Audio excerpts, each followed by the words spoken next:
Good evening, everybody. Welcome back to the Mythgard Academy. This is session number 8 on our discussion of the War of the Jewels. And tonight we will be continuing our discussion of Tolkien's revision of the Quenya Silmarillion. And in particular, we are coming to the very interesting section of the Quenya revision when we get to look at Tolkien considering and reconsidering his depiction of the dwarves. And this, I think, is a fascinating section, in large part because I find I have to keep reminding myself that he's writing this after he wrote The Lord of the Rings. And so we're going to be looking in a couple places at things that he wrote. It's really easy. There's a lot of things to be kind of surprised about. The dwarves, I think, are one of those subjects that people's... I don't know, this might not be a fair way to characterize it, but I would say, I think that the dwarves, Tolkien's dwarves, capture the imagination of Tolkien's readers very frequently, much more powerfully than they seemed to capture Tolkien's own imagination, if you see what I mean by that. There are a lot of people who are passionate in their interest in Tolkien's dwarves, who just love the dwarves that Tolkien depicted. And Tolkien himself spent really very little time thinking about the dwarves.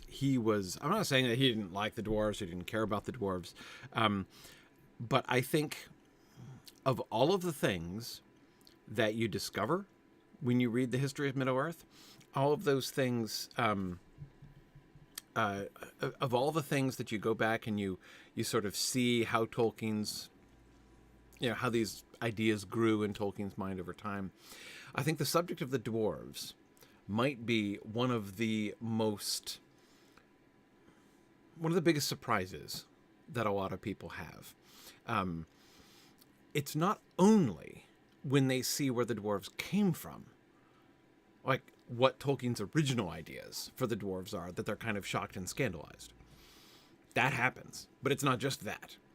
It's that even as he goes through and writes The Hobbit and then writes The Lord of the Rings,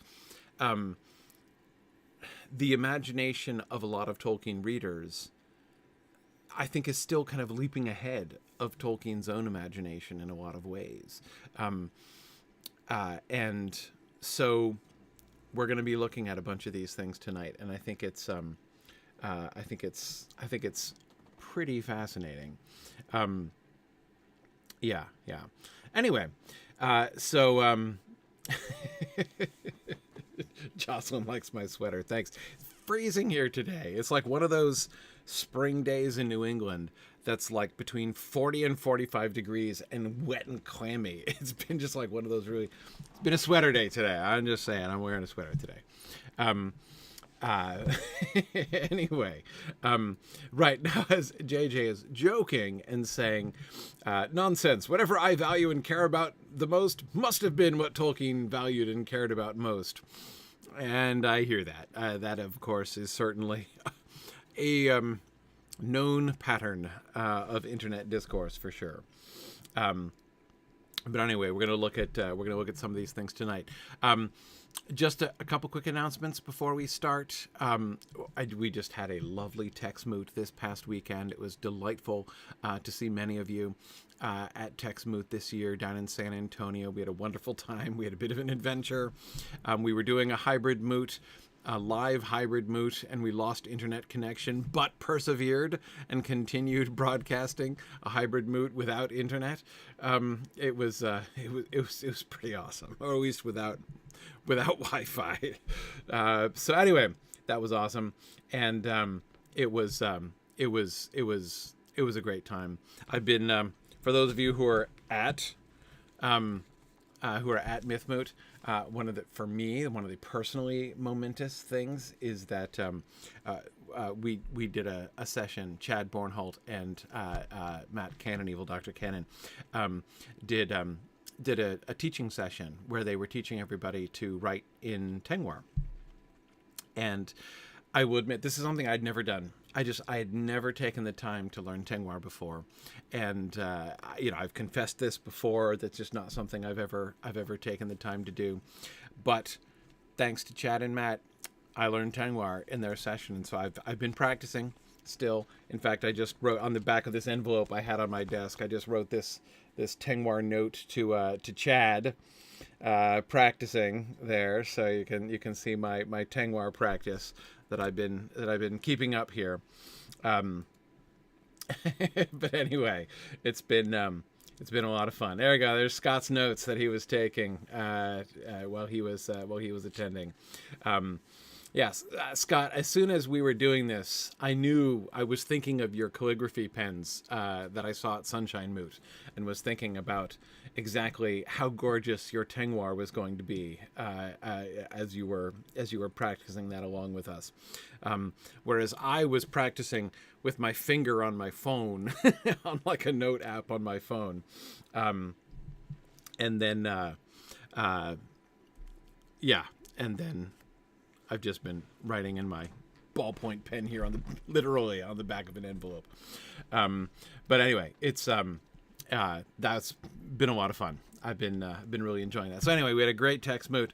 Looking forward to exactly. There you go. Evil Dr. Cannon is here tonight. So Matt, see, that's the note I was sending. I sent a note to Chad here tonight, so I'm keeping up my practice.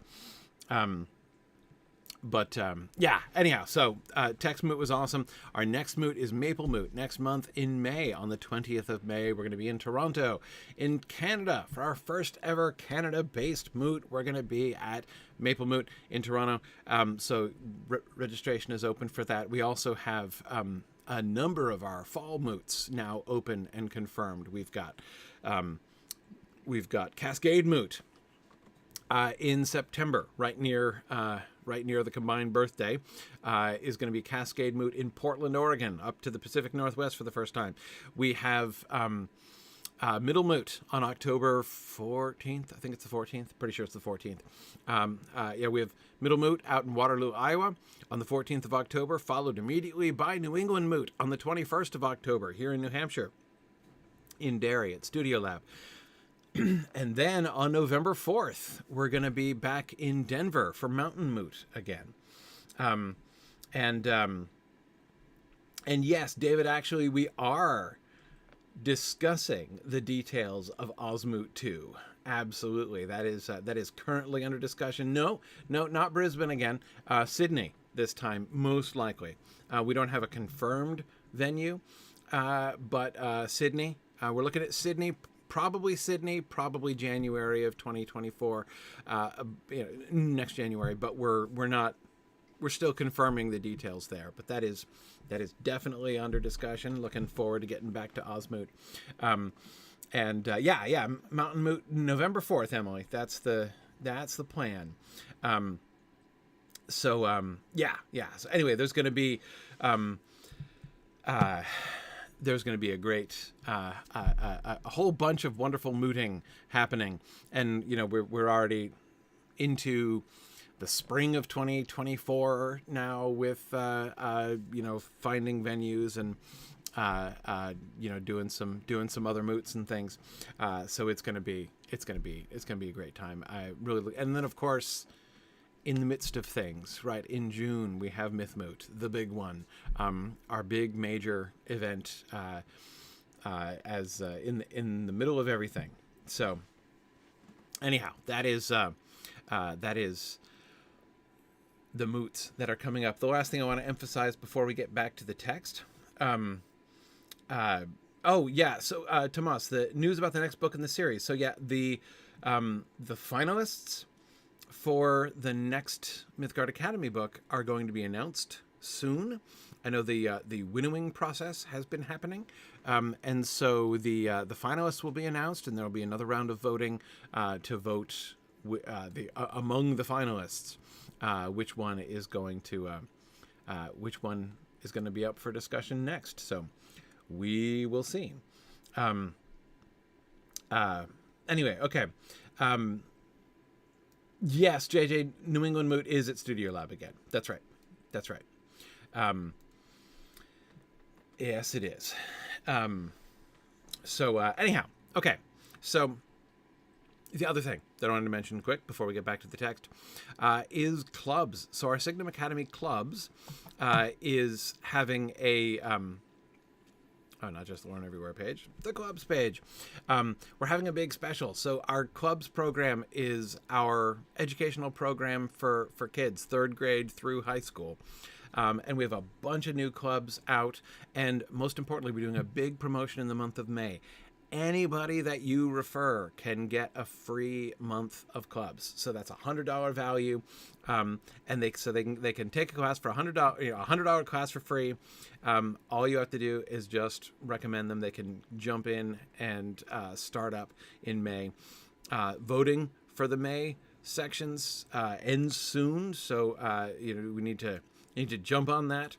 But all they got to do, it's just a simple 3-step process. Step number 1, create an account in BlackBerry, which is very simple. You can do it with any email address. Step number 2, go over to here on the margin. Let me blow this up a little bit. Under clubs, there's the family management tab. Go to family management and add a child. Because of course your kids can't create their own accounts. You need to create, your grown-up needs to create an account, and then you add a child. So you see I've added my child. This is my 9th grader here, Matthias.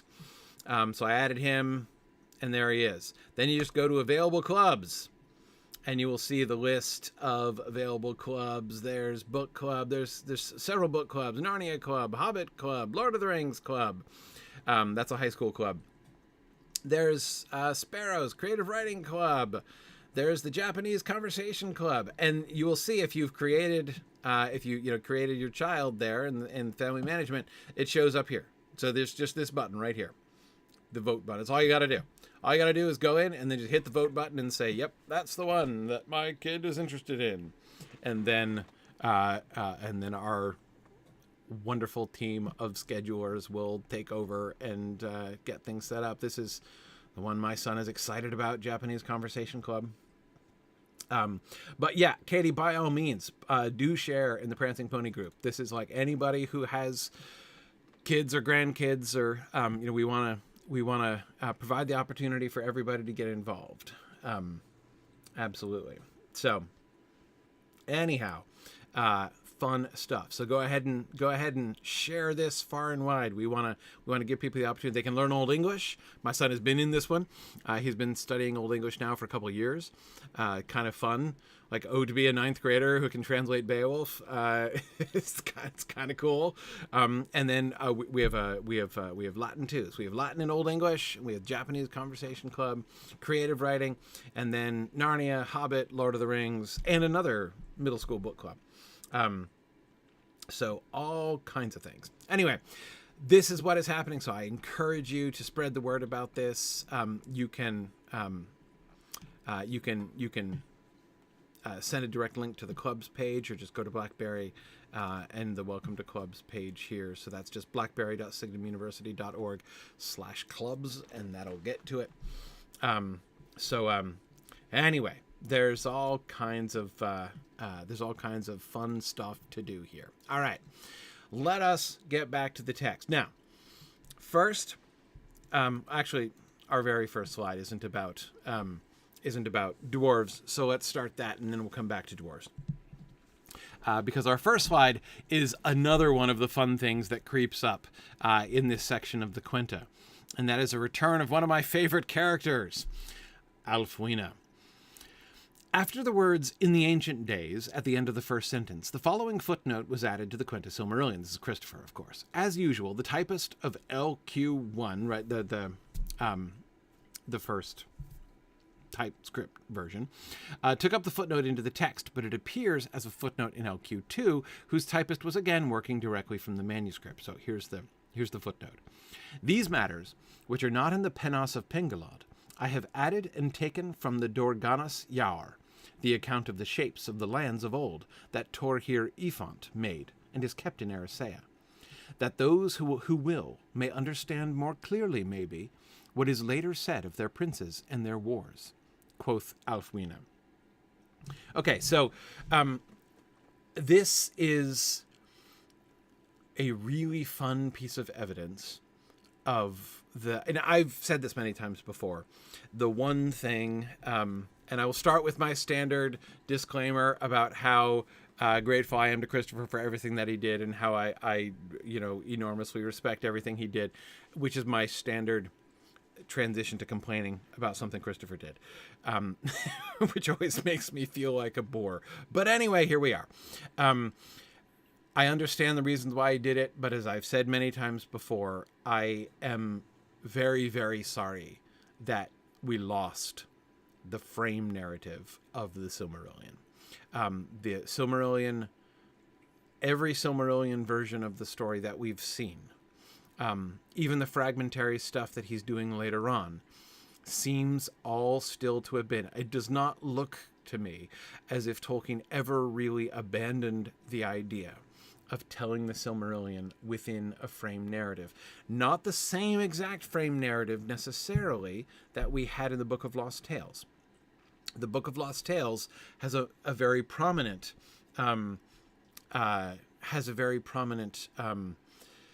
frame narrative, right? The human sailor who finds himself, on Tolerancia and meets the elves and is there told all of the stories one by one. And so the Book of Lost Tales is called the Book of Lost Tales because the tales were lost because the humans didn't know about them, because the elves took them with them to Tolerancia. But these lost tales have been rediscovered by the human mariner, whose the first name was Eriol, E-R-I-O-L. And then, of course, Tolkien decided to change his name to Alfwine, which is just Old English for elf friend. And that, by the way, itself is a very interesting choice. Like that, his choice to name him Alfwine, and there were a couple reasons why he wanted to name him Alfwine, to rename him Alfwine. One reason, of course, is just by naming him Elf Friend, he is kind of making this a more essential kind of part of his narrative. And if you remember back to discussions that we've had about the Notion Club papers as well, which was much later, of course, the Notion Club papers was written in the 40s, when he was in the middle, like 2/3 of the way through with writing The Lord of the Rings. But anyhow, yeah. So the even still in 1945 or so, he is this concept of the human whose name means elf friend, which is what Elendil means, right? That story is a narrative that he's still telling, right? A narrative that he still clearly loves, even as late as 1945. And so we see him continuing that and coming back with that, right? He's the original character, Eriol, was much less developed. Like, he just kind of shows up, and there's no sense really of his story other than the fact that he's a wanderer. He's a just kind of an explorer, right? He doesn't really have a story. Doesn't have any kind of a clear story. Whereas Alfwine gets a story and gets a background, and he gets a historical sort of situation, right? And that's why his name is changed to an Old English name, because he's being historically situated in the history of England, right? So that he can he is not only a convenient character who's there to interview the elves and get told the stories in the Book of Lost Tales itself, but of course then he's also going to bring it back to England and be the link between these tales that had been lost and the memories of these stories that are going to linger in England especially. Yeah, anyhow, so, Scotty does say that it's Ariel version when he says that he's He's a, it doesn't say, I think descendant isn't the word. Uh, what is he? He's a something of Earendel. It connects him with Earendel. But as I recall, I think that he's not making a genealogical claim so much as like a spiritual connection, right? Like in the sense of, he has sort of the spirit of Earendel, right? He's a wanderer, a mariner, an adventurer, an explorer, like Earendel was. But anyhow, yeah, exactly, a mythic spiritual connection. That's exactly right. Tomas, yeah, exactly. So Tomas says, I would have much preferred the frame narrative in which it was Bilbo who wrote it in Rivendell after getting all the stories from the elves. Well, yeah, no, I mean, that's also, in a sense, kind of in play, actually. There's a complicated textual history, I think, that we can see him developing and thinking through. Of course, Tomas, that frame narrative, or rather that textual narrative, that narrative of textual provenance, right, which culminates ultimately in the Red Book, right, the original Red Book, the one that had Bilbo's translations from the Elvish appended to it, like it was supposed to, obviously. I mean, who would even be interested in reading The Lord of the Rings without the translations from the Elvish also? I mean, that those two things are a package deal is like a no-brainer, right? Anyhow, the Alphalina story is significant. But again, going back to my larger point, was it seems clear that Tolkien never dropped the idea of a frame narrative. In retelling the stories of the older days, he was never interested. Okay, that's a stronger statement. It does not seem that Tolkien was ever planning to present to his readers a mere collection of ancient stories, of elvish stories, without context or frame. How those stories were preserved and how they came down among us and the perspective from which they're being told was always a part of the story. And we've already been noticing this, right? Especially with the Grey Annals in our recent discussions. As we can see when he goes back to the Annals in 1951 and starts drafting the Grey Annals, which are a revision of the Annals of Beleriand that he had begun writing in 1937, he does so from within a particular narrative frame, right? And we talked about that a great deal, that whole perspective of the Sindar, right? In other words, he was trying to make that a legitimate and, in a sense, an independent historical perspective, right? He was not just speaking as an omniscient narrator telling us about what happened in the First Age. Instead, he was designing a fictional textual collection, each of which has sources and authors and a collector who brought them all together and a story about how they ultimately get transmitted to us. Christopher cut all of that stuff, and I understand why he did it. Christopher did not want to write stuff himself. He wanted to present his father's work. And the fact is that although we get lots of little bits and fragments like this, and it's perfectly clear what Tolkien's ultimate intention was, like, it seems to me anyway, perfectly clear, that his intention was to maintain, to develop, to preserve a frame, a textual frame, for the Silmarillion stories. Yet nevertheless, he doesn't, he never finished it. He didn't write it. There isn't enough of it for Christopher to be able to bring it all together and present it as a coherent package with the published Silmarillion. So he cut it. Rather than adding more himself to round it out, following, either what he knew his father intended or what he could surmise that his father intended, he pursued his traditional course. His sort of stated and consistently maintained editorial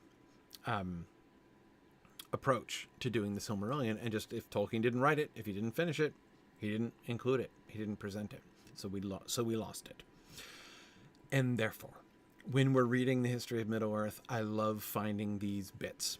The bits that Tolkien did right, not enough to include and to make up a complete frame for the published Silmarillion. And yet, we can clearly see where he was heading, right? These matters, which are not in the Penos of Pengelod, I have taken from the Dorgana Siaur, the account of the shapes of the lands of old that Torhir Ifant made and is kept in Erisea, that those who will may understand more clearly, maybe, what is later said of their princes in their wars, quoth Alfwine. So you see the different layers at work here. So Alfwine is still our frame,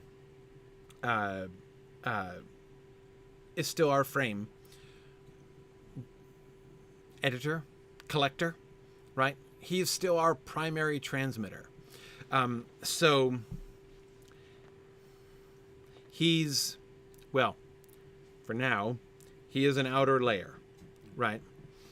And so he's commenting on this. He is commenting on where these matters are taken from. So when he says, I have added and taken, that's Alfwine speaking, right? That's Alfwine speaking.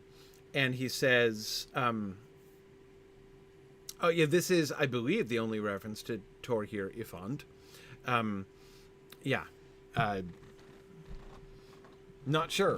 Again, so you see, like, there's not enough to present it fully and coherently as a frame. Again, I understand why Christopher did it. It's just one of the things I lament. Do you know, there's a sense in which I think I might put it on my top 5 list. That is, top 5 list of things I really wish that Tolkien had completed that he didn't complete. The revised and expanded Tuor is number 1 on my list. Very high on my list, probably coming in at number 3, is the Fall of Arthur. But number 2 might be the frame of the Silmarillion. I would have loved to see him complete that and show us his plan, like how he was planning to contextualize the Silmarillion. Even if he didn't complete all the Silmarillion things, for him to have done a full sort of version of the frame. Tuor is number 1. Yeah, Tuor is my the Tuor, the novel length Tuor and Gondolin story that he began and we get at the beginning of Unfinished Tales, and which ends as soon as Tuor gets there. Right, that's my number 1. It's my number 1. But okay. Anyway, yeah, the full lay of Earendel in alliterative verse. Yeah, well, I'm not talking about things he never even really got around to, right? I'm talking about the things that he, really started and didn't finish. Lay of Lathian? Yeah, it's up there. It's probably top 5. It's probably top 5. It's hard. In some ways, it's more tantalizing, right? Because we have so much of it. I mean, we have a very big percentage of it. Like, I think well over 50%. So, in its way, I could see somebody making an argument to say that's why it's high on the list, because it's so close. And I get that. But to some extent, I go on, I compare that to Tuor, which is such a tease. Oh, man. Anyway, coming back here then to this text. So let's look at what he is, let's look at what he is doing here. What he's doing here is, so Alfwine is talking about his own work as an editor. So again, we've got Ælfwine outside the work, and he's pointing to the sources that he is using. And by the way, this is a significant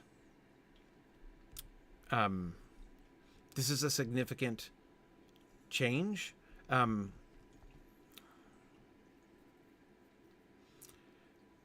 This is a significant change from the early concept of his frame. In the early concept of his frame, they were tales, right? That is to say, he was like, they were oral tales.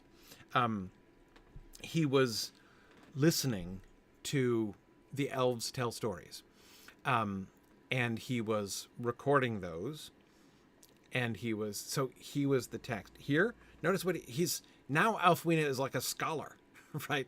Now Ælfwine is not just going to Tolkien, meeting folks and hearing their first or secondhand, in some cases, accounts. Like, for instance, he heard the story of the music of the Ainur, not firsthand from the Valar themselves, but secondhand from the Eldar who had heard it from the Valar.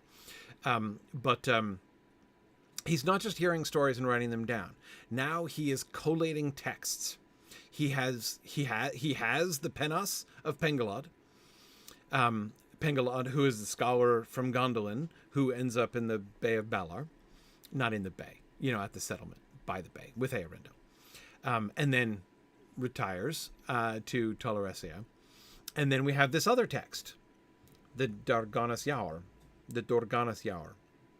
by the mysterious Torhir Ivand, made and that he made and is kept in Erisea.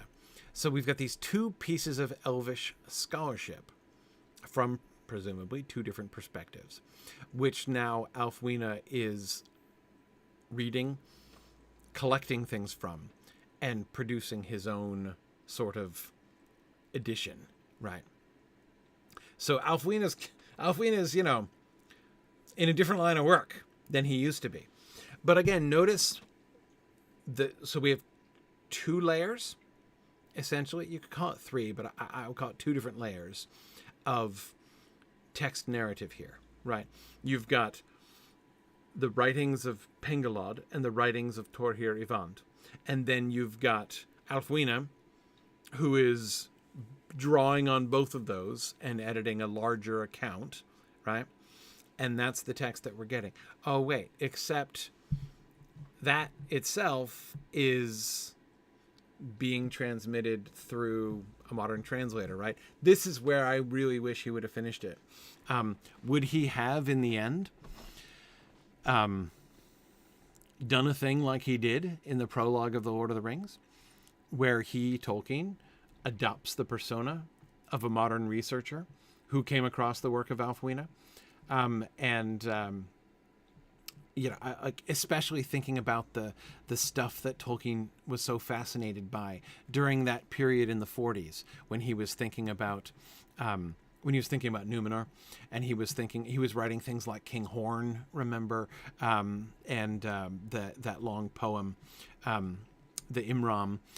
We read a bunch of these before in earlier sessions. But you remember that was the time when he was really interested in how the story of Numenor becomes embedded in the mythic consciousness of medieval Europe, right? And the stories of these like foundling children that came from across the sea, which of course connects into Beowulf itself with Shield Chafing and the opening lines and all that kind of stuff. So he begins to sort of take these traditional story, actual legends and stories from, especially these Germanic stories that he knew so well from the Middle Ages, and integrating that into his own mythic imagination. And anyway, so would he have written this whole like essay? Would he have adopted this persona of like a scholar of Germanic literature who has either come across, a lost copy of Ælfwine's book, or perhaps reconstructed Alfwina's book through conflicting manuscripts and, evidence of influence of these stories in other poems and all. I mean, there are so many things, right? So many things. But anyhow, so this is that's what I'm so fascinated by this. But again, it's not just that I find the frame itself to be a really fascinating story. It also introduces a whole new layer of interest in the text, right? It puts the entire text on a different footing. You remember that I was talking about, we talked about this a lot with the Grey Annals, right? When we see the frame in which he's putting the text, the Grey Annals text was stuff we'd all read many times before in the Silmarillion, right? But when we read it in that context, all of a sudden these things start to pop that we never really thought of. I never really thought of and never really saw before, because we're seeing it from this new point of view. What are the ways in which the Alfwina frame help us to think about things in that way? The number one thing, and I talked about this before, when you read the Silmarillion, not as the words of an omniscient narrator, but as the words of an elf historian or an elf tale teller, as mediated through the scholarly work of Alfwina, and then transmitted on and later translated, it puts the entire thing in a different light. Certainly the Ainulindal, and then perhaps translated by Bilbo Chad, it is certainly possible that the Hobbit angle, right? That ultimately it's going to be channeled through the Red Book as well. Very possible. Very possible. All of these things greatly influence the story. When you hear the narrator speaking in the Silmarillion, when you realize who that is, that this is a person speaking to somebody else, total huge change. So I always perk up. I've talked about how I perk up when I see places where he writes it once and then crosses out and rewrites it. I love doing comparisons of those. I think those are really fun and really revealing. Moments like this, where we see evidence of the frame and how he's thinking about the frame. Alfwina as scholar here, comparing two different elvish works and using one to supplement the other, right? Notice, by framing it the way that he does there, these matters which are not in the Penos of Pengalod, I have added and taken from the Dorganas Yaur, right? That those who may understand, that those who will, may understand more clearly, maybe, what is said of their later said of their princes and their wars. In other words, notice he's not exactly throwing shade at Pengalod, but he's saying this stuff this isn't in the Penos of Pengalod. So if you just take Pengalod's perspective, you're missing stuff, and you might not understand clearly the things that are said later on. You need to kind of bring the Dorganas Naur, the Dorganas Naur into it, right? That's a really interesting editorial commentary by Alfwina, right? What does it suggest to us about Pengalod and either Pengalod's frame of knowledge or his bias or what, right? So anyway, it's, again, I love this stuff. So we'll see some more of this later on. Graham is saying the providence of these stories coming through Bilbo allows the introduction of Manish or Númenórean influence. Well, yeah, absolutely. Alfwina kind of bypasses that to some extent, right? Because we're just directly communicating from, Tolaresia to a human within our recent history, right? Alfwina, who is a man from England, in the Anglo-Saxon period. So recent compared to Númenor, for instance, right? But of course, there are also other textual traditions. Penguod's writings were also read and collected by Elendil. Remember, there are several references to the scholarly work that Elendil did, and that one of the things that Elendil was important for, he's kind of important anyway, but one of the really important things that Elendil did was gather together as many as he could of the writings of Penguod and these histories of the Elder Days, and bring them with him to Middle-earth when he left Numenor, and thus transmit these accounts of the Elder Days, but of course also infuse them with a Numenorian perspective and perhaps bias, right? Anyway, yeah, okay, David Michael, great question. So, how does Tolkien conceive of Alfwine getting to Tolerancia and back at this point in his writing process? By ship. The idea, of course, this is post the world is round, right? So the mythic idea of Alfwine is that he's a mariner, right? I was about to say a random dude, but he's not. Alfwine is a non-random dude who is sailing on his ship, and his ship finds the straight road. That's exactly it, David Michael. That's exactly it. He finds himself on the straight road and ends up at Tolerancia and is like, what happened? Right. Like at first I was on the sea, then I was like in orbit, and like I have no idea what just happened there. But no, that's exactly the idea, that for somehow and for some reason, he finds the straight road, the lost road, and ends up at Tolerancia. Now, I said he's a non-random dude, because on the one hand, you know, you could kind of say he's nobody special. Like he's not Eärendil. You know, he's not like on a quest. He's not a prophesied messianic figure like Eärendil was.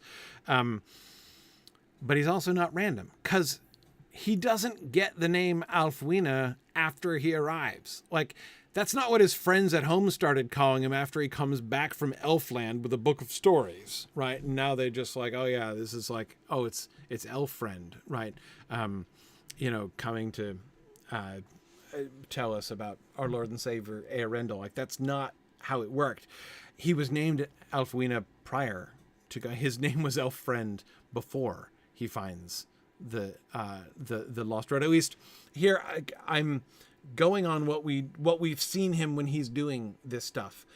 I'm thinking first of the Lost Road, the story that he begins writing in the mid 30s, early 30s, like what was it, 32, 33, something like that. He's writing the Lost Road, and then when he returns to the concept of Alfwine and this whole idea of a later, you know, modern in the sense of not Middle-earth times, right? Known European history times medieval figure, who finds the Lost Road during the Notion Club papers concept, right? And all of this, it's not just that he happens to be named Elf Friend, but that he, you know, again, if the Notion Club paper stories and the Lost Road stories are any guide, the concept of the Alfwine character is that he may have dreams. Indeed, he may even be a descendant, like a reincarnation, some kind of connection of a previous thing, of like Elendil himself. Gets complicated there, and we're not going to go off on that crazy tangent, but yeah. Tomas and David Michael. Tomas is asking, is there any relationship between the straight road and the Bifrost in Norse mythology? Yes. David Michael says, or the actual rainbow? Yes. Both. Absolutely. This is much more explicit in the Book of Lost Tales with the Rainbow Road, which is the path. There used to be an explanation. Tolkien used to have an answer to the question, how does Orome get to Middle-earth? Right? When Orome wants to, you know, Orome, you're kicking around in Valinor, right? And you're like, things are a bit slow around Valmar these days. Think I'm going to go over to Middle-earth and chase the monsters around for a little while and sound my horn, right? How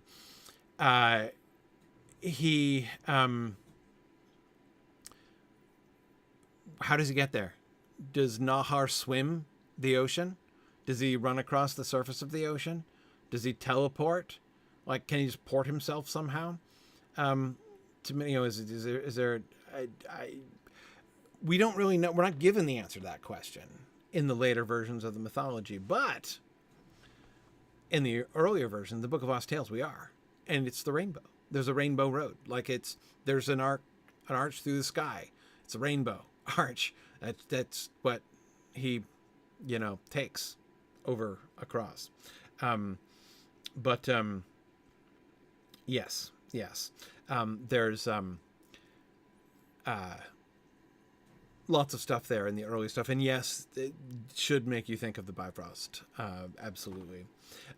So anyway, he backs off from that in the post Book of Lost Tales stuff, but it was definitely there. So if you are remembering, if you're thinking about the Bifrost and the rainbow and all of that stuff when you are reading about the Lost Road, it's not the same thing, but you're not totally wrong either to think about it that way.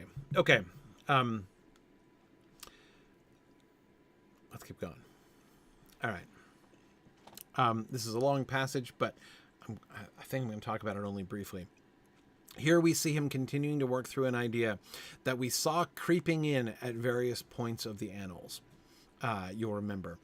And Nivrost, that is what will later be called Nevrost, the original land of Turgon by the sea before he moves into Gondolin.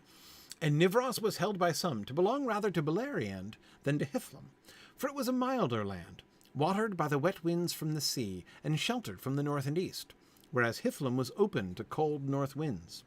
But it was a hollow land, surrounded by mountains and great coast cliffs, higher than the plains behind, and no river flowed thence. Wherefore there was a great mere amidmost, and it had no certain shores, being encircled by wide marshes. Lenaiwen was the name of that mere, because of the multitude of birds that dwelt there, of such as love tall reeds and shallow pools.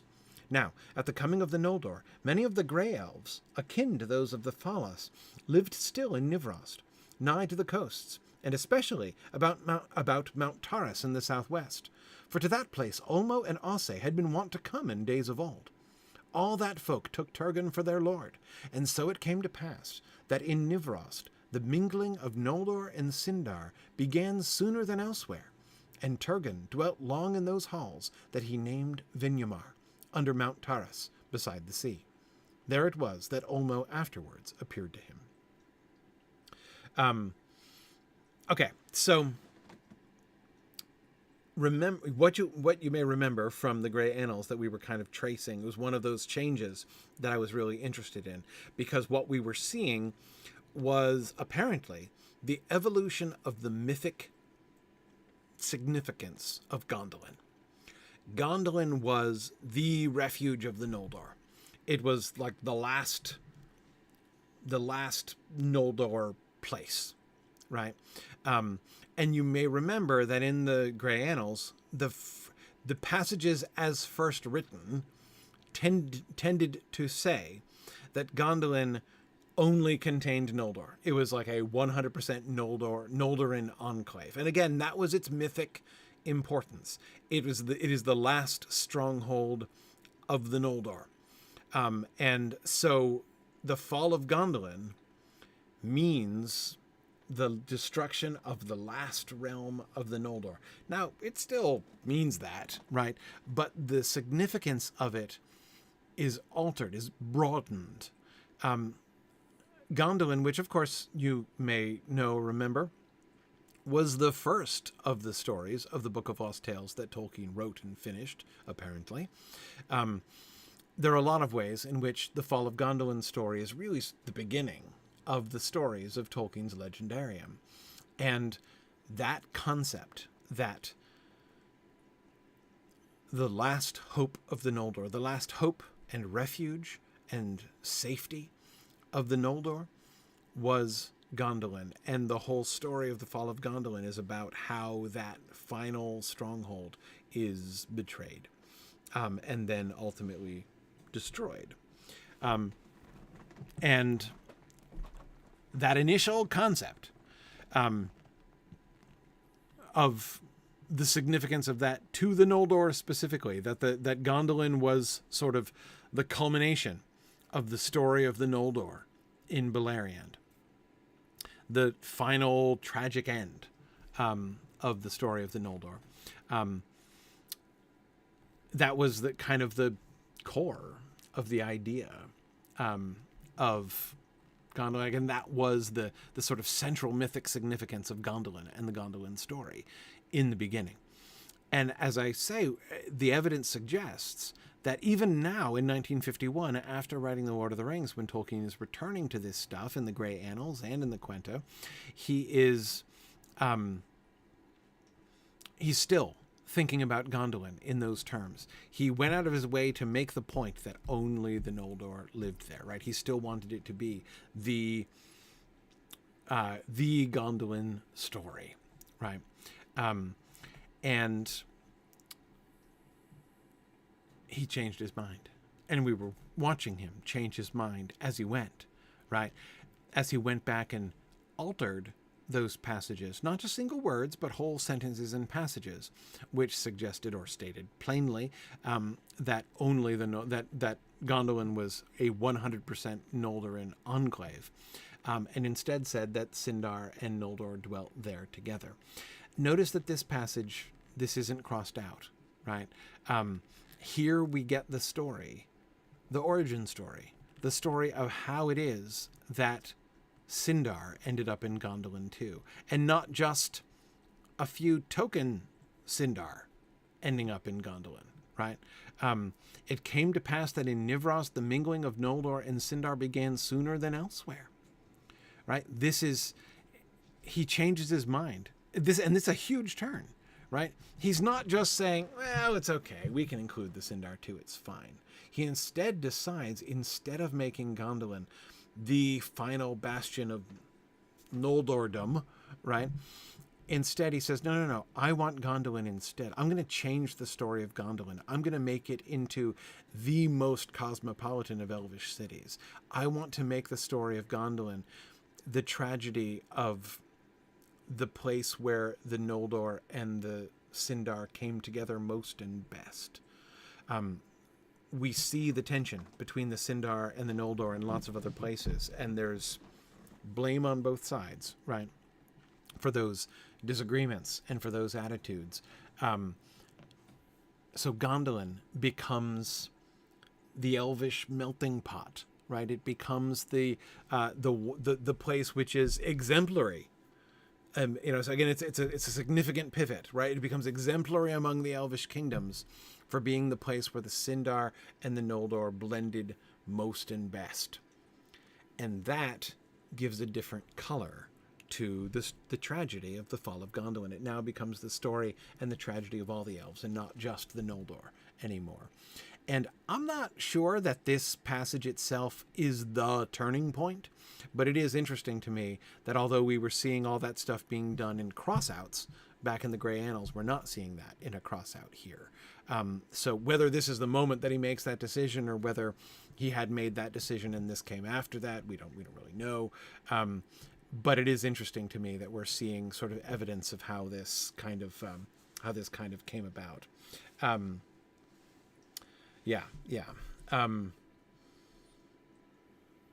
Okay. Let's keep going. All right. Time for dwarves.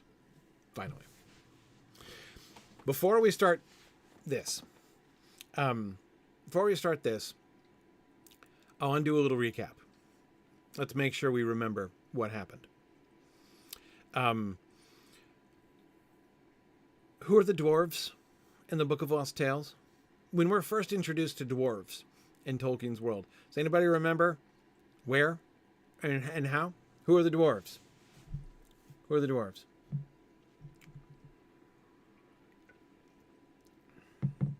Well,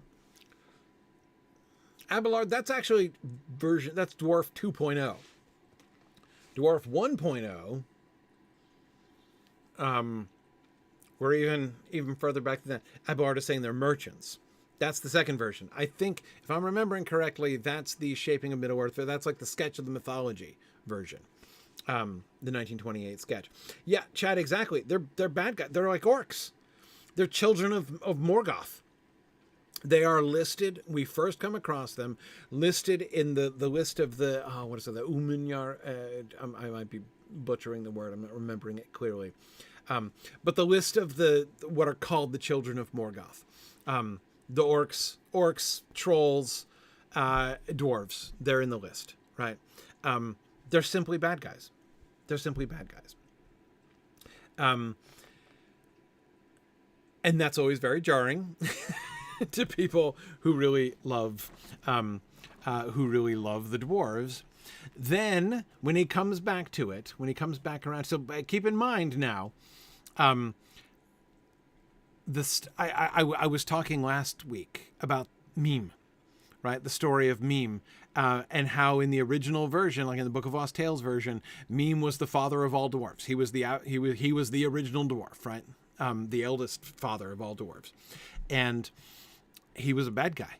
I mean, he was just he was an unpleasant character, and then he gets killed, and then he lays a really potent curse on the treasure, and the curse of Mime ends up screwing up the whole rest of Beleriand, right?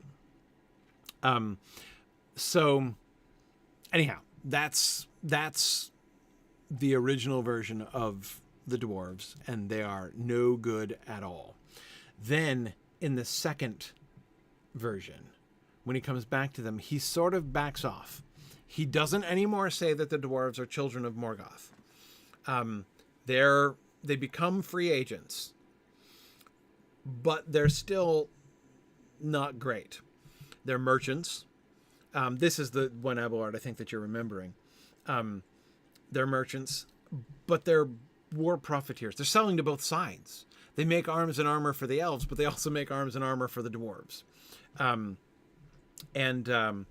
Yeah, well, actually, Jacob, don't think about Aule yet, because we're still a ways away from the story of the Silmarillion story of Aule. We're gonna get there, right? In fact, we're on our way there already. But the fully developed story of the fashioning of the dwarves, of Aule and Yavanna chapter of the Silmarillion is quite late. The Aule and Yavanna chapter is one of the latest written chapters of all of the Silmarillion, the published Silmarillion, in fact. So we still haven't gotten to it yet. I mean, if you think about it, by this point, we've gotten a lot of the text of most of the published Silmarillion. I mean, there are very few chapters in the published Silmarillion of which we've not ever seen any of the original text yet. In any of, between the annals, different versions of the annals, the old Quenta Noldorinwa, the old Quenta Silmarillion, this new Quenta Silmarillion, right? With all this stuff that we're reading, we've gotten at least a version, right, of pretty much every chapter in the published Silmarillion. But the Aule and Yavanna chapter, we've not gotten even a fragmentary version or an early version of that story yet. Anyhow, and that's going to be important. That's going to be important because what we are seeing here in this dwarf section of the War of the Jewels, the reason why I want to pause here and spend some time with Tolkien's dwarves and Tolkien's concept of his dwarves, is this is a moment when we see Tolkien sitting down and doing some world building. He's going to be figuring out the dwarf. He's going to be sort of answering the dwarf questions and solving the dwarf problems. Or trying to, in any case. Okay, so again, dwarves 2.0. They're not enemies. They're not bad guys, but they're not trustworthy. You can't rely on them because they will ally themselves with orcs in a heartbeat. I mean, at least they sell to them, just as they sell to the good guys. They're certainly not. They're certainly not good guys. Not to be trusted. And that is what dwarves were when he wrote The Hobbit. When Thorin and company show up on Bilbo Baggins's doorstep in Chapter 1 of The Hobbit, that is the concept of dwarves that he had. And you can see this concept of dwarves coming out again and again and again. When you read one of the really fun things, I've said that going back and looking at the history of Tolkien's dwarves over the course of the history of Middle-earth is jarring for people. But the reward of doing so, one of the rewards of doing it, is it will transform your reading of The Hobbit. When you don't read The Hobbit from the framework of The Lord of the Rings, that is, by the time we've read The Lord of the Rings, we read Glóin through the lens that we have adopted by getting to know Gimli, right? Rather than the other way around. There are all of those passages. Yes, exactly, Arthur. There are all of those passages in The Hobbit which just pop off the page when you look at the context of Tolkien's world building, in which that moment in history in which he was writing that story. Exactly, Arthur. That passage that says that Thorin and company, dwarves are not heroes, and Thorin and company are not all that bad if you don't expect too much. Exactly. Yes. Think about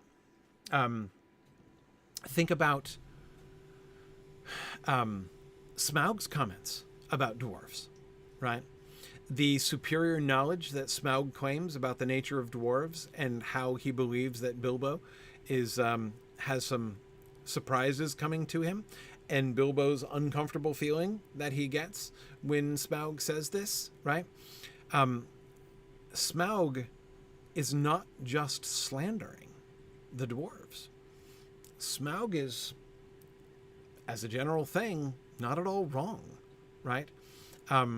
And the doubts that are planted in Bilbo's mind are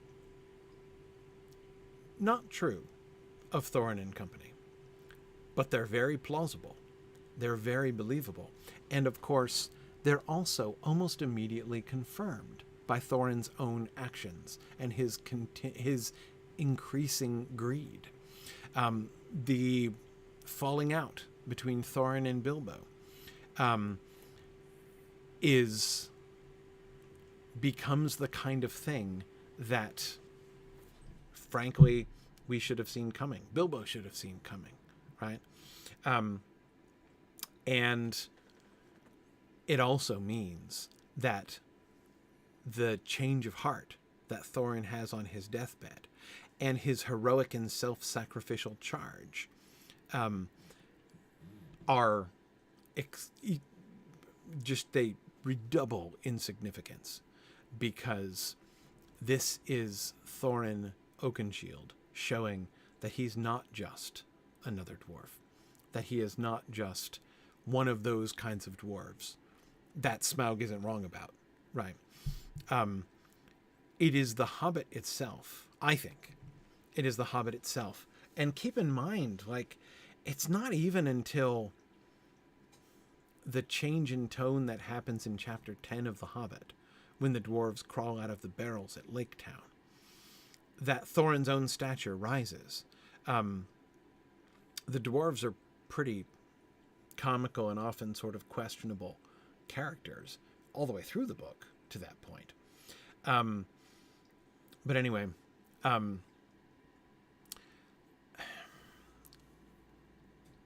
I believe that writing The Hobbit is one of the primary things that changed Tolkien's minds about the dwarves.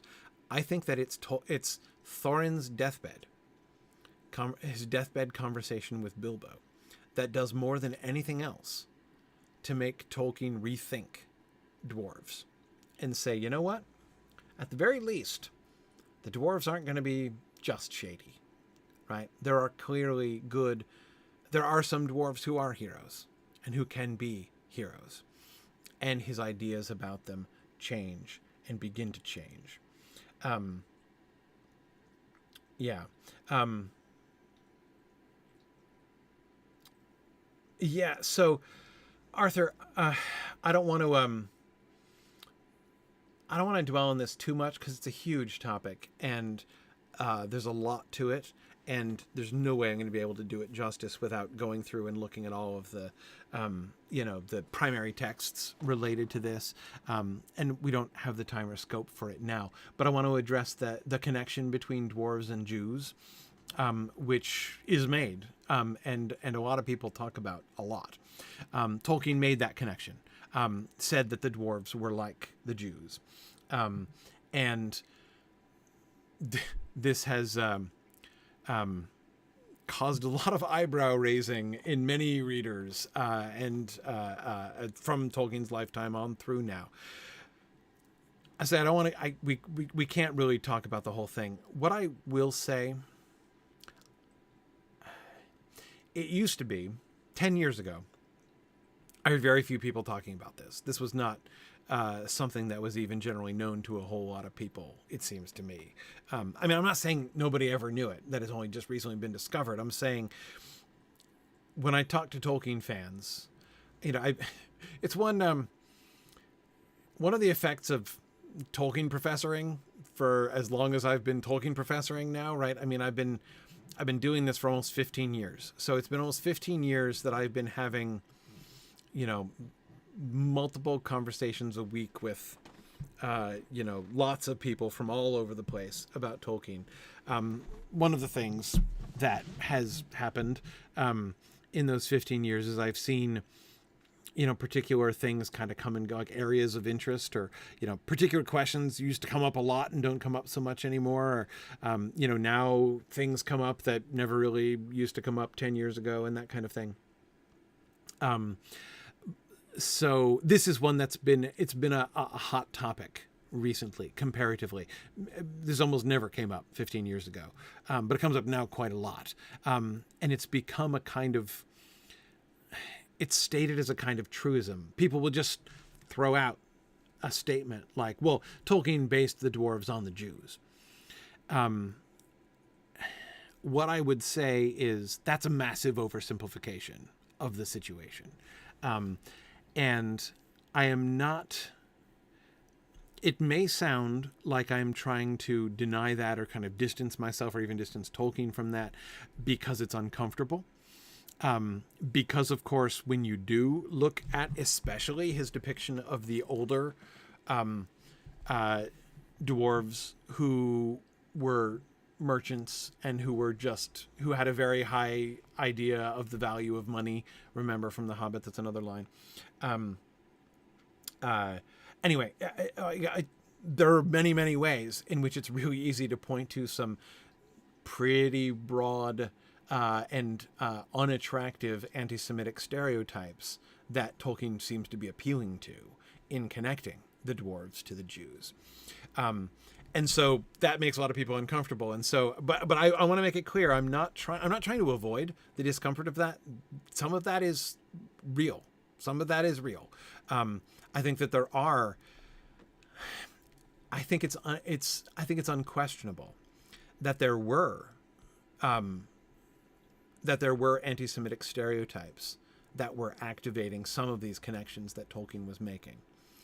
What I do think is important, though, the thing that I think is overstated, significantly overstated, is I've heard people talk about this recently as if it's a given that when Tolkien is describing dwarves, he's just like picturing stereotyped Jews in his head. Like as if that was almost as if like the dwarves are an allegory for Jews in some sense. And I do not believe that that is the case at all. I think that the connection, again, Tolkien made the connection himself. It's not something imposed on the text. I'm not in any way trying to deny that. What I do deny or rather I should say what I don't believe myself, is that it was something that was hugely important to him. I don't think he was thinking about the Jews all the way through. So when he describes, I've seen people point to his description of the dwarves liking money and being merchants and everything, in the Quentin Olderin was say, that version 2.0 of the dwarves. I've seen people point to those descriptions and say, that's anti-Semitic. And I'm like, no, actually, it's not anti-Semitic. It would be anti-Semitic if he were saying that about Jews. He's saying that about dwarves. He's saying about these people. Now, it's true that later on, he says that he says that there are some similarities between them, though those are not the similarities that he emphasizes. But does that necessarily mean that, like, that was the central thing on his mind the whole time? I don't believe that. I just don't. So I think that, again, although the connection exists, and although it's a very uncomfortable connection in lots of ways, and I'm not trying to smooth that over, I don't think that it's central. You can very much read Tolkien's depiction of dwarves, I think, without primarily focusing on that. It's a separate question, I think. But anyway, okay. So I did want to address that. I didn't want to leave that unsaid. But we don't see him making any of those kinds of connections here. And exactly. Abelard says the guy who despised allegory, well, anyway, who cordially disliked allegory, wouldn't do something so simplistic as the dwarves are Jews. Yeah, exactly. And Tomas, I absolutely agree. Most of Tolkien's characterization of his dwarves seems to come directly more from Norse myth. Yeah, that's one of the reasons I disbelieve it. To say that the things that he's saying, you would almost have to say that, like, the dwarf character, blanking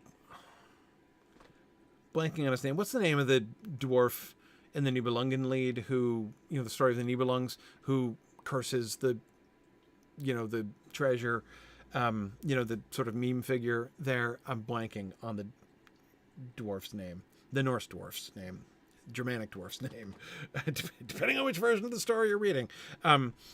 Anyway, like, you would almost have to, exactly, Abard, you would almost have to say that Norse myth is itself anti-Semitic, right? Alberic, yes, exactly. You'd almost have to say that Alberic is, the depiction of Alberic is deliberately anti-Semitic, right? In order to say that, which just doesn't make a whole lot of sense. And Arthur, I'm glad you brought that up, because that is one of the other things. We have to remember this is Tolkien that we're talking about, right? So I also do believe that one of the primary connections that he was making between dwarves and Jews was philological, was linguistic.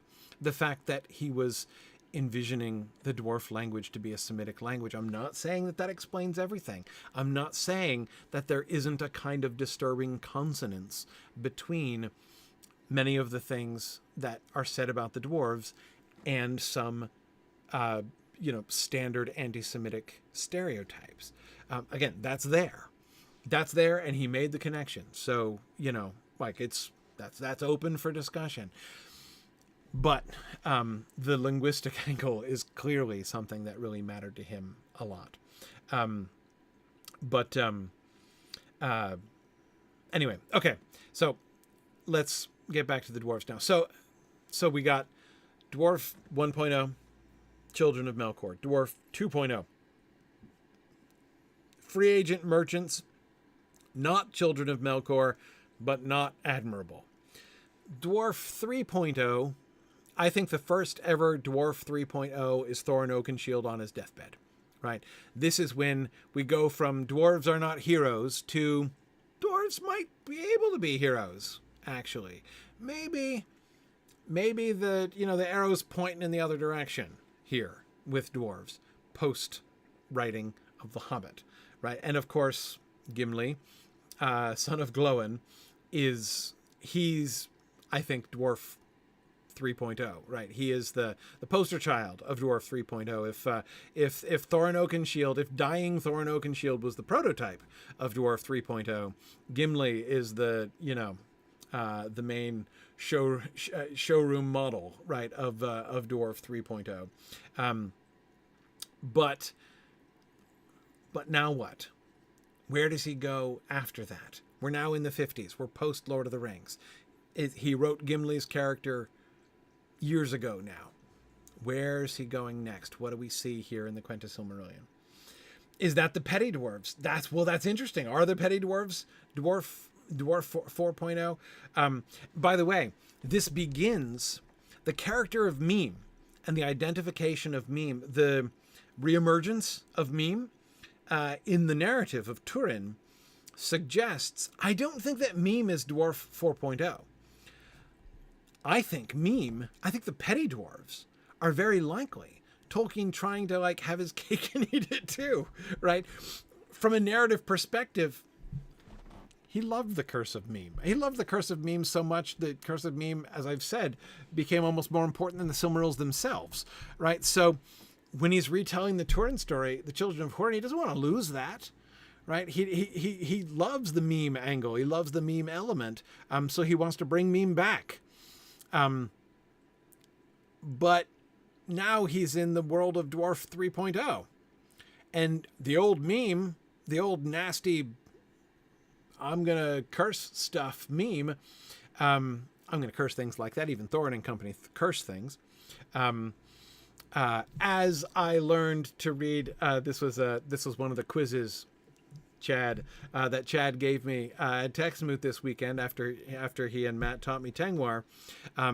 There is Tengwar on the cover of The Hobbit. If you have the conversation on the Conversations with Smaug image, Smaug on his gold pile, one of the urns along the side has Tengwar on it, and Chad was quizzing me by getting me to read the Tengwar, which is English, just in Tengwar. I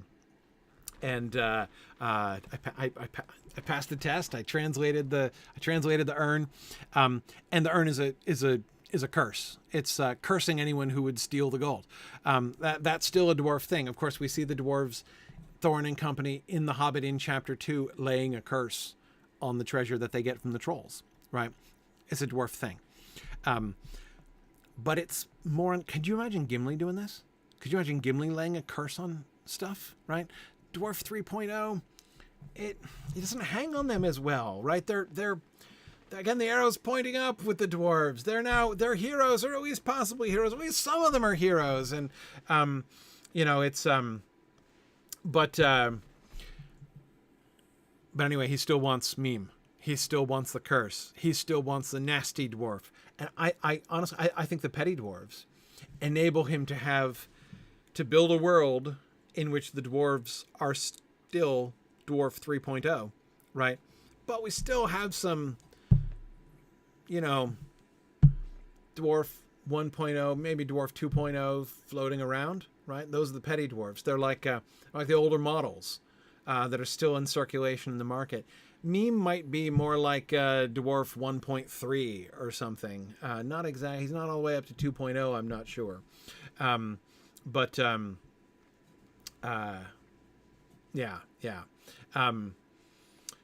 Anyway,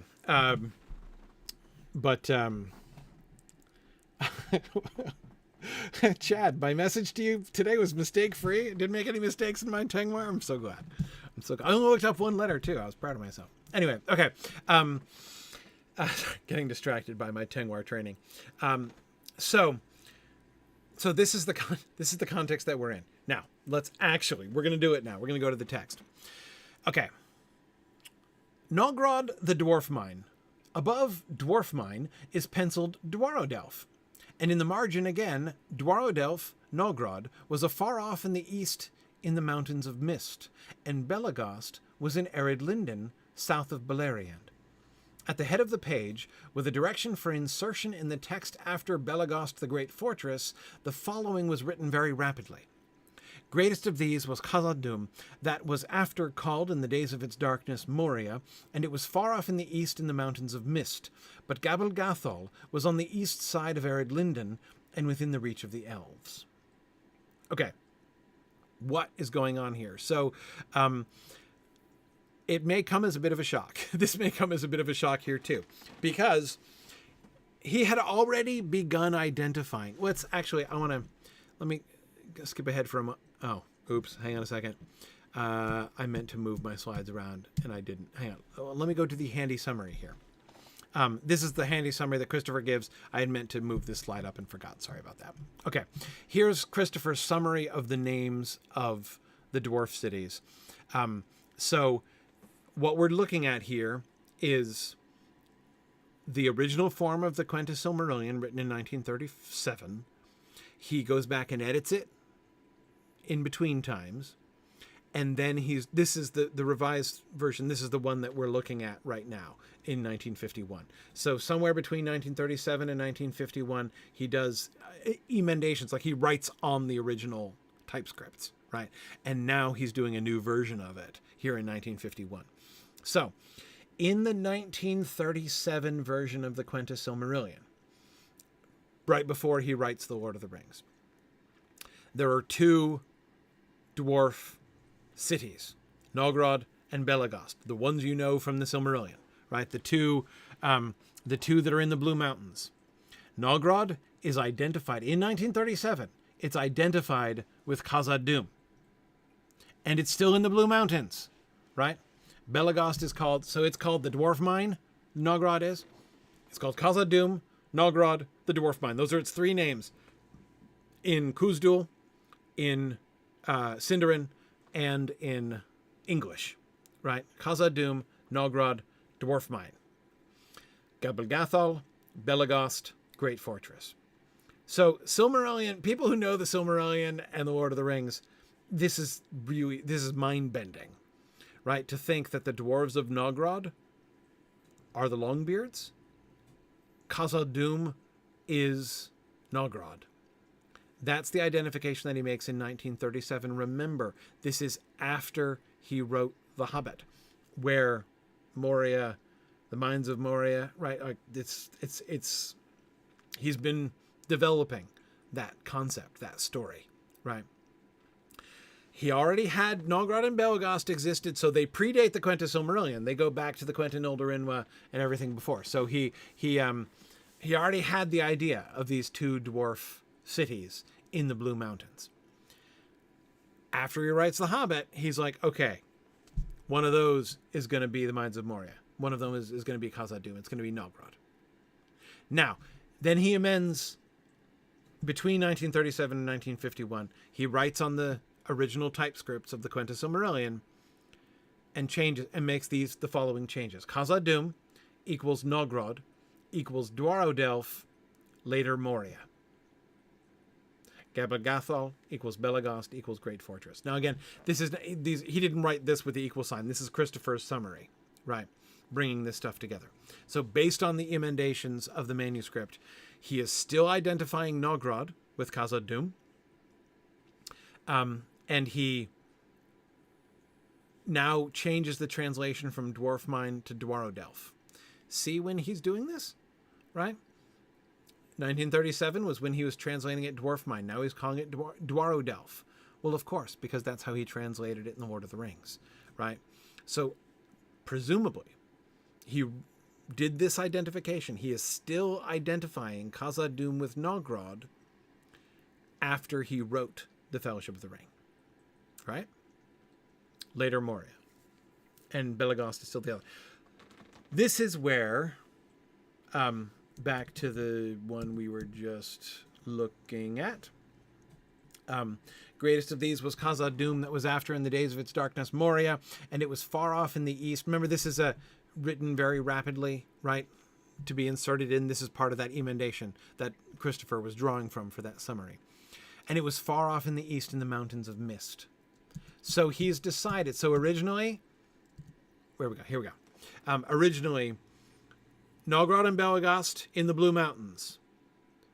One of them is identified as Khazad-dûm after Post-Hobbit, pre-Lord of the Rings. Post-Lord of the Rings, he's like, no, Khazad-dûm is not in the Blue Mountains. It's in the Misty Mountains. So he moves Nogrod. So now there are no longer 2 dwarf cities. Now Belegost is the only dwarf city in the Blue Mountains. So now, for this moment here, he is reconceiving all of the stories of Beleriand to contain only one dwarf city in the Blue Mountains, Belegost. Belegost is going to be the whole story now. And Nogrod is now Khazad-dûm. But now, in 1951, when he's doing this revised edition, he takes a further step. He says, nah, I still want 2 dwarf cities in the Blue Mountains. So I'm going to keep Nogrod and Belegost both. And I'm going to keep them separate. And I'm going to make Khazad-dûm just a totally new thing. A totally different thing. Right? And so you've got the new name Tumunzahar, which is the new Khuzdul name. It was Khazad-dûm before, right? It was the Khuzdul name of Nogrod. Now, so he's got to give Nogrod a new Khuzdul name, which is Tumunzahar, and a new translation, which is Hollowbold. And Gabogathol is still Belegost, which is now translated Michelberg. Before it was translated Great Fortress. Now it's translated Michelberg.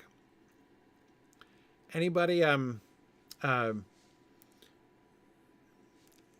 notice anything fun there about the English translation of Belegost? Anybody know what Michelberg means? It means, I would approximately translate Michelberg as Great Fortress.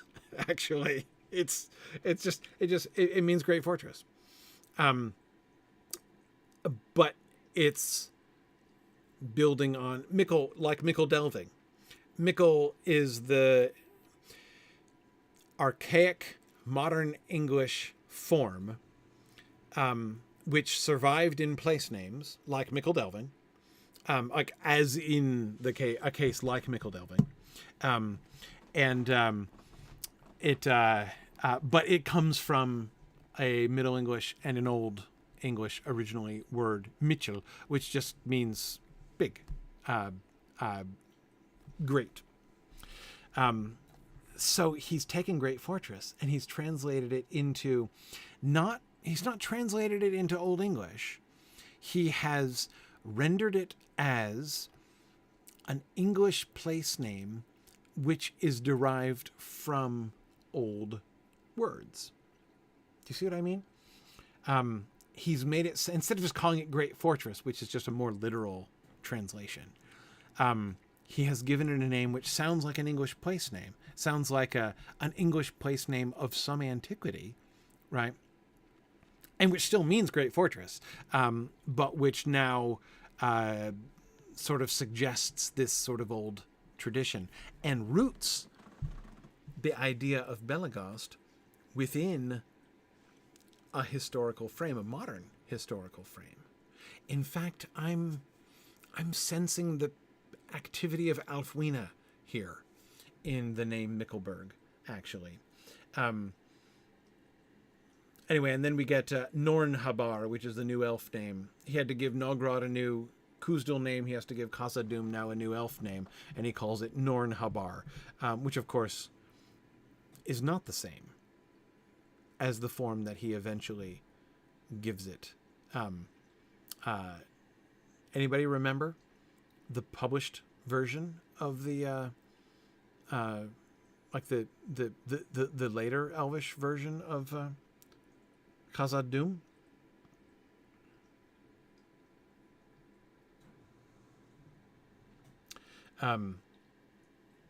Hathadrond, as I recall. But anyway, and then here Christopher just points out that the name Tumunzahar appears in the Grey Annals, as we've seen, but this is the first occurrence of the Elvish name Nornhabar. Okay. So, going back from his summary here. There we go. All right. In the text of the Quenta Silmarillion as written, Nogrod, which goes back to the old tale of the Nauglafring from the Book of Lost Tales, the Book of the Nauglafring, that's the Curse of Meme story, is a translation of Khazad-dûm, and the meaning is dwarf mine.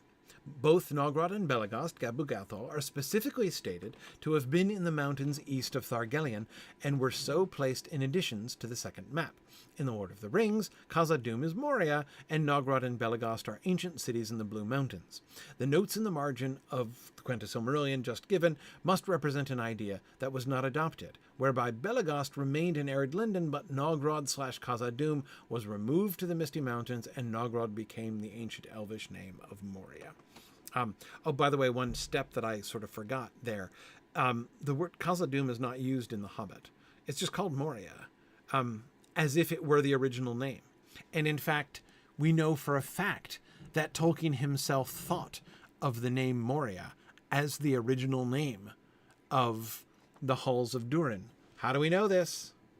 We have clear and explicit textual evidence that Tolkien first thought of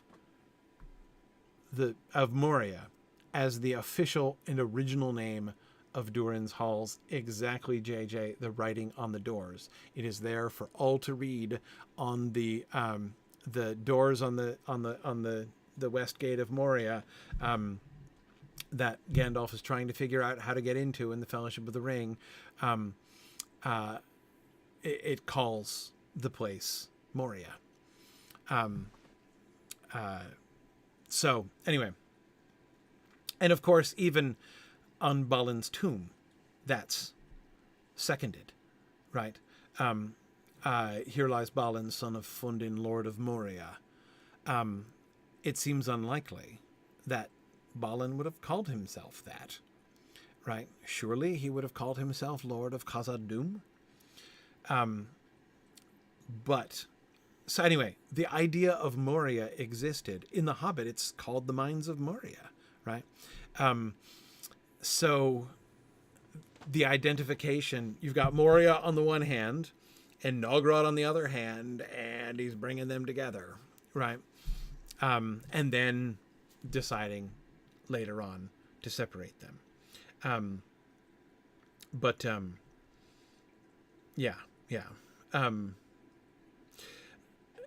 Arthur says Balin didn't call himself that. Well, no, but it's carved on his tomb. We get the runes from his tomb, which do say Lord of Moria, I believe, and it is in the Book of Mazarbul as well. Yeah, exactly.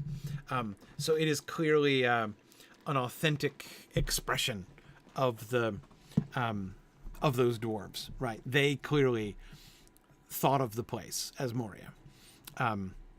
And why did they think of the place as Moria? Well, because Tolkien hadn't changed it yet.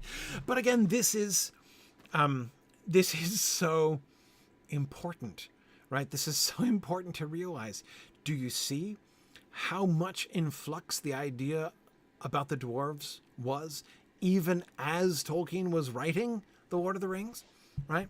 It's not even a question of like he hadn't, developed his ideas that he would later develop in The Lord of the Rings. He had, as he was doing that, these ideas are still changing. The Lord of the Rings, people tend to think of the Lord of the Rings as the end point, in a sense, right? That the dwarves that we get in the Lord of the Rings are like the ultimate version, right? The final version of Tolkien's dwarves. They are not. And keep in mind when you read Appendix A,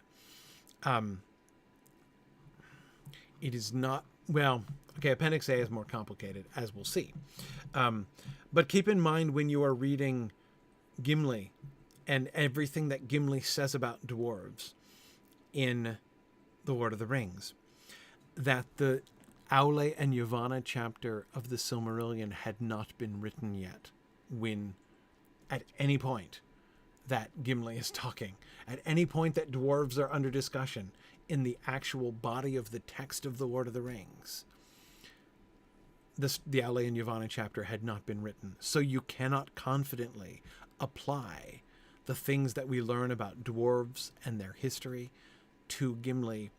Tolkien hadn't thought of that stuff yet. Yeah, yeah. Um, yeah, good. Yes, Chad, you're right. At the Council of Elrond, Glowin says, Moria that of old we called Khazad-dûm. Yes, he does say that. And could somebody look it up? I have a suspicion. I have a suspicion that that's a later addition, just like, Arwen is a later addition to that scene, right?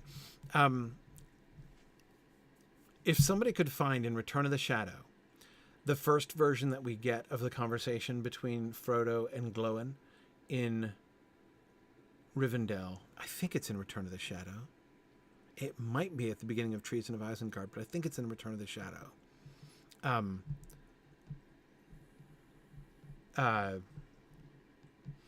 Chad, just search for Moria in Return of the Shadow and see if you can come up with a conversation. I want to see if it's in the earliest draft of that. I'll be a little surprised if it is, because again, this, Christopher's little schema, which I wish I had remembered to move the slide of, so they were two are right next to each other. This suggests the idea is there, but again, the actual body of the text in The Lord of the Rings, the way that the dwarves use Moria, why would Balin, especially and why would Balin's followers on Balin's tomb use the name Moria? Why would Durin, why would Narvi use the name Moria when doing that? Okay, all right, JJ's got it here. Okay, he wanted Dan to go back to Moria, or at least to allow him to found a colony there. As you know, Moria was the ancestral home of the dwarves of the race of Durin. There it is. No Khazad-dûm. That does suggest to me that phrase, Chad, Moria that of old we called Khazad-dûm, which is in the final text. I think he added that later on, which suggests that version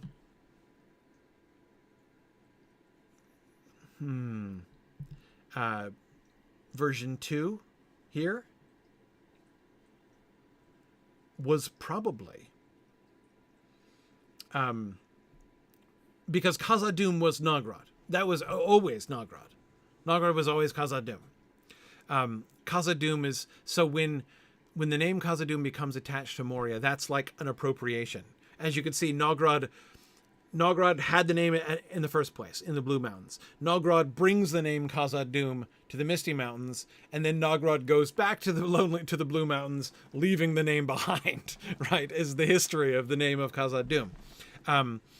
It's only that moment when Nogrod brings the name of Khazad-dûm to the Misty Mountains that it becomes connected with Moria, right?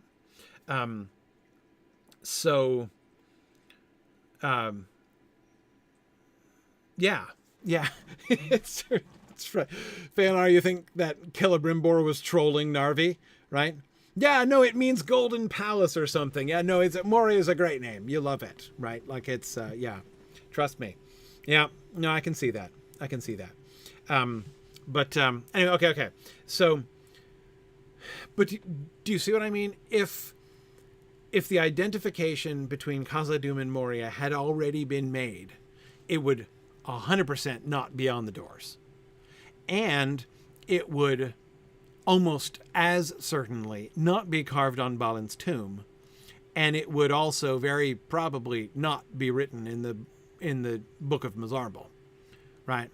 But all of those things are true. And so therefore, I suspect that the fact that in the very first draft of that conversation between Glowin and Frodo, Glowin does not make the identification, does not make the link between Khazad-dûm and Moria, suggests to me even more firmly that still when he was writing at that stage, because remember, he got through all the Moria stuff, all those Moria references. It was at the Tomb of Balin that he paused. That's one of the year-long gaps in the writing of the Lord of the Rings manuscript. So the first big push writing the Lord of the Rings, which ended in, 19 1939. I'm forgetting when the time of that first gap in the writing was. I'm not remembering. I'm bad at remembering years off the top of my head. So he wrote the Lord of the Rings in basically 3 big pushes, right?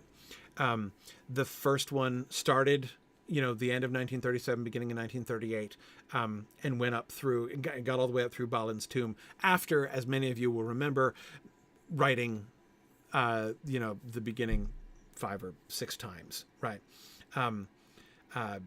Then he stopped for a long time, and then he comes back to it, right? So somewhere in there seems to me. So I think during the whole of I suspect, and we'll see, if anyone can come up with other evidence that suggests this is not true, I'd be glad to hear it. I'm kind of winging this theory off the top of my head here based on what we've been reading here and what we've read before. My memory of what we read before, which is not something to trust when coming up with theories like this. But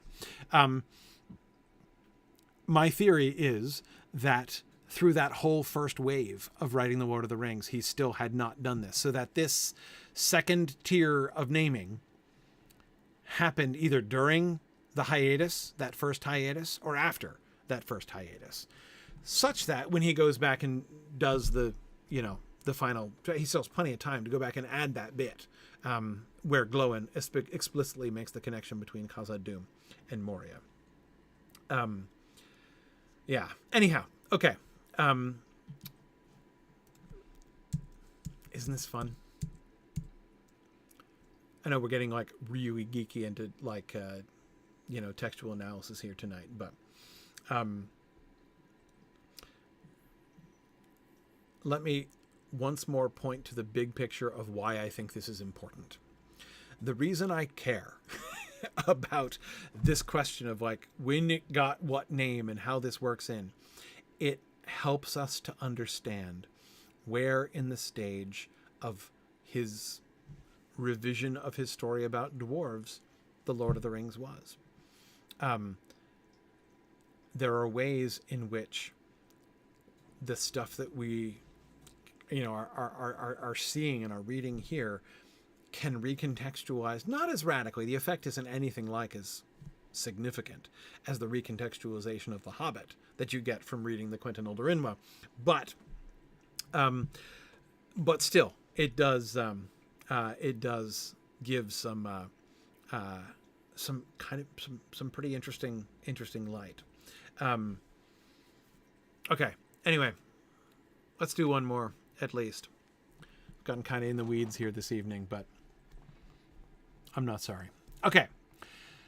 This is in the Concerning Dwarves section when he pauses to write. Now let's stop again just for a minute. Notice what he's doing. The fact that Tolkien is stopping here in the middle of the Quenta Silmarillion and saying, I'm going to write a whole essay about dwarves is significant. Remember that he did this. Remember in Morgoth's Ring, the whole laws and customs among the Eldar section that we were reading, this whole big world building thing that he was doing when he was working out like what are elves and how do they work and all this other stuff.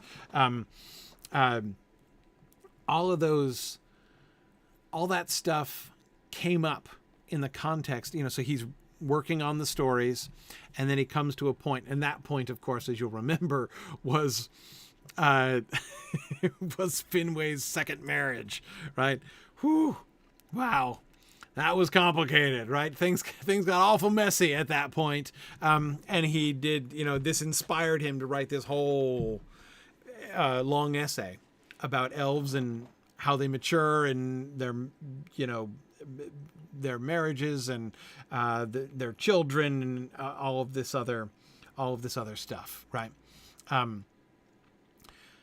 Here he is doing the same thing, and I will say this strikes me as the very first time, I mean ever, that Tolkien is sitting down and really considering the dwarves, actually doing world building.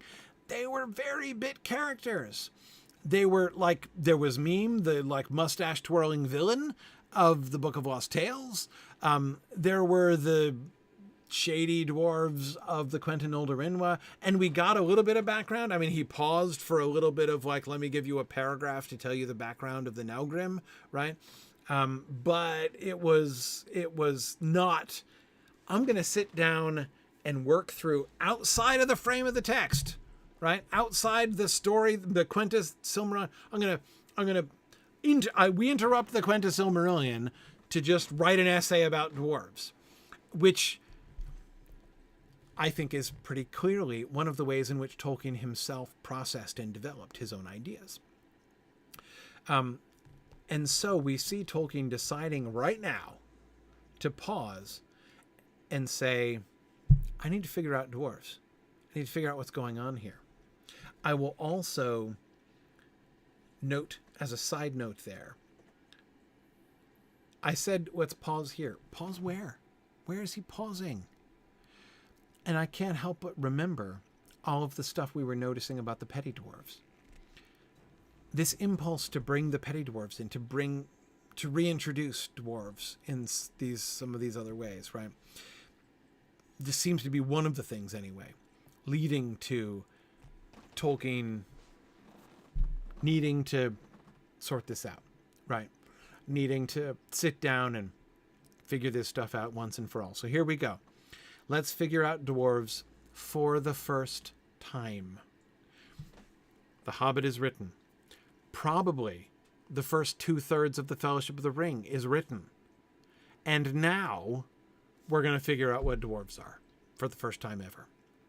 Okay, the Naugrim are not of elf kind, nor of mankind, nor yet of Melkor's breeding. Yeah, right?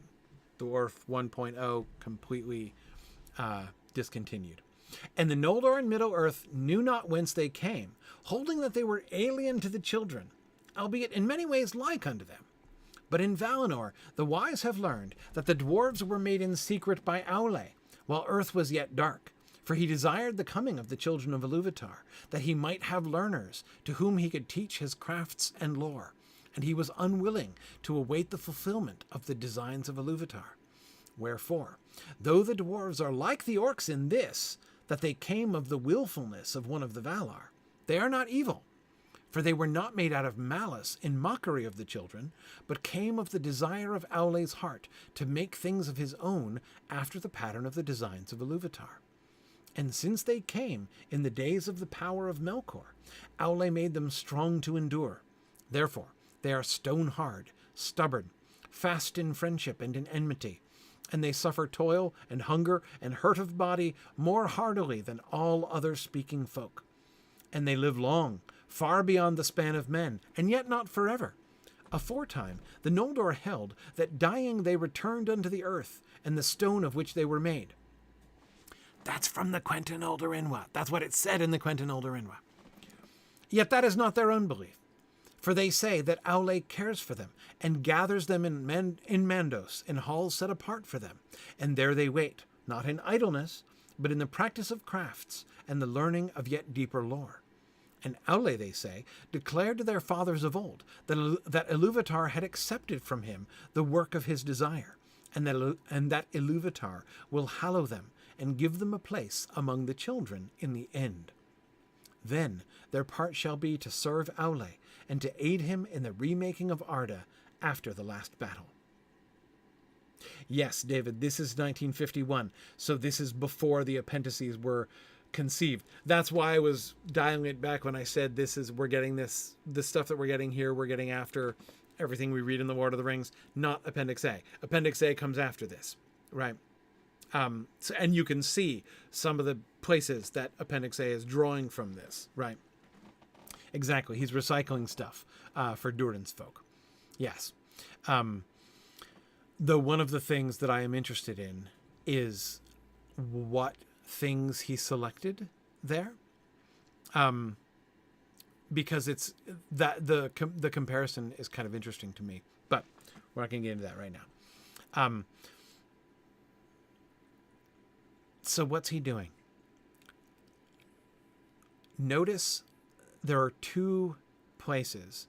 We saw, careful readers will notice Dwarf 1.0 and Dwarf 2.0 both came up during this paragraph, right, during this piece of world building background that Tolkien has just made up for the dwarves. First, Dwarf 1.0 is cited but rejected. They are not of Melkor's breeding.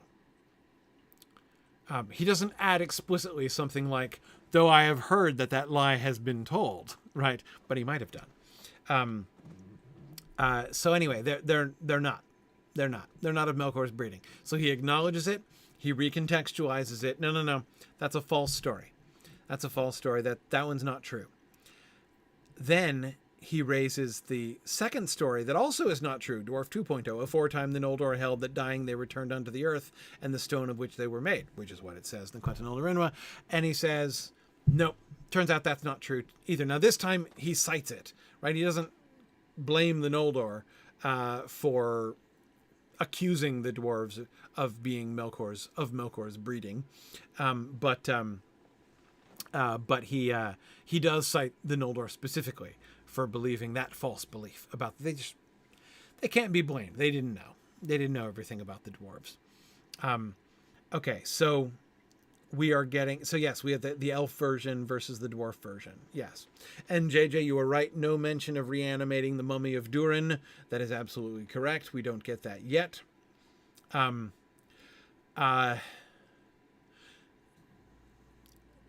Zombie Durin is Dwarf 4.0, I think. But never mind. We're referring, by the way, to the passage in the truly mind-blowing passage in the Nature of Middle-earth. But anyway, okay. Yeah, there is a zombie Durin. Yeah. Later than this. It's complicated. Anyway, never mind. We're talking about this right now. Notice how Tolkien is doing retcon. And this is the classic Tolkien method. The stories of dwarves and their background and their nature has changed. So what does he do? Take what he wrote before and ditch it? Nah, that's no fun, right? It's no fun just to change it and hope nobody notices. No. The real fun is in citing the old and now incorrect story and recontextualizing the entire thing, right? Yeah, JJ was just quoting the passage from The Nature of Middle-earth in which it is said that the physical corpse of Durin was like embalmed and preserved, and Durin's spirit would actually re-enter and reanimate his old corpse. That's the zombie dwarf passage that I was referring to. Yes. Anyway, never mind. Not talking about that right now. So anyway, as I say, that's Dwarf 4.0. We've not gotten quite so far as reanimating the dead. The point is, the retcon that he's doing here, how he is taking all the stuff that he had before and he's recasting it.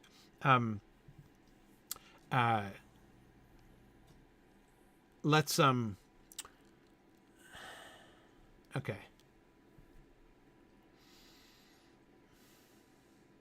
Tell you what. As Legolas says, let us not spoil the wonder with haste. Let's stop here. What I want to come back to, we'll come back to this passage. We'll start with this passage next time and then move on to the rest of the Concerning Dwarves essay. And we're going to read most of it. I'm not ashamed. I'm really fascinated at this moment when he does this kind of thing, right? When he's like, here I am minding my own business, revising the Quenta Silmarillion. And then he's like, and now in the middle, I'm going to write a whole essay on this particular topic. Like, come on, like that's fascinating, right? Where not only what his mind is moving on to think about and what he's choosing to dig deeper in, but like, why then? Like, what does that show us about what is happening in the story that's emerging in his head at that time? Oh man, it's so cool. So anyway, we'll come back to this. We'll look at more of the Concerning Dwarves section next time. And I want to start with this passage. And the question I want to start with for next time is, what is the pattern? How is he connecting and also distancing dwarf 3.0 from the earlier dwarf, the new dwarves, his new concept of dwarves? How does he relate that to what we saw before? And how does this help us to understand and contextualize dwarves as they come to be manifested in his stories? All right. Thanks everybody. More next week when we return to Concerning Dwarves. But I won't keep you up all night here tonight. Thanks everybody. See you guys next week. Bye now.